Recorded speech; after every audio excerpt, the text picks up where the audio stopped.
Next speaker is Barbara Sharp, followed by Kevin Muldoon. Good evening, Burbank City Council members, Mayor. My name is Barbara Sharp. I want to very briefly address some of the items that Mr. Kapp just touched on, what I consider to be a very worthwhile proposal by Mayor Golonsky, that Burbank develop and advance an economic stimulus program of our own.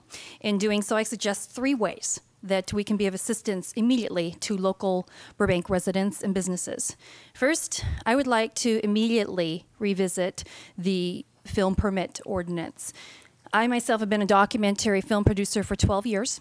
In so doing, my productions have interviewed the likes of Chuck Yeager, Bob Hoover, Buzz Aldrin, among many others, as we have focused on aviation, space, and science documentaries. I mention that because although those sound like big topics and big personalities, in actuality, these were all very low-budget productions, with those interviews being filmed in private residences, not here in Burbank, but private residences, with the B-roll being filmed in such places as Edwards Air Force Base and others.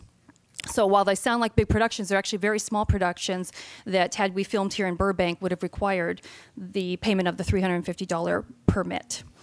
While I believe Council's recent amendments to our city's film permit ordinance to be a step in the right direction, more is necessary not just to address the remaining inequities in the current ordinance, but also in light of the economic challenges we face on a national, state, and city level.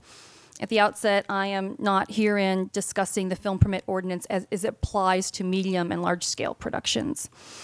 I respectfully submit that if the city believes a legitimate public policy interest exists in terms of safety, and therefore a $350 permit fee must necessarily be collected from filmmakers filming on private property when ancillary lighting and or audio equipment is utilized, then the exemption of nonprofits and student productions is directly counter to that public policy interest. In fact, this ordinance disproportionately affects independent professional freelancers who have invested heavily in their own equipment and who, more so than student filmmakers, can be expected to be more perceptive and timely address any potential safety issues. Additionally, to my knowledge, not only have there been no safety issues reported, but safety issues, if they do exist, do not exceed those posed by individuals in their backyards utilizing power tools or lighting. You should be aware that a $350 fee for many low-budget productions can constitute as much as 10% of a production's budget, and maybe more. We should encourage our filmmakers, large and small, to continue to create, innovate, and contribute to Burbank's legacy as the media capital of the world. For these reasons, and in an effort to support our local media businesses and individual freelancers, I urge Council to repeal this $350 film permit fee for filmmaking on private property for small-scale productions. Second, briefly, as job security is increasingly tenuous and our national and state leadership struggles to stimulate growth, we should look at our home occupation ordinance to ensure residents who need to replace income or supplement income throughout this tenuous time be able to do so. I'm not advocating the conversion of R1 neighborhoods into business zones, but for those earning a living with e-commerce or home studios, we should ensure these livelihoods are protected.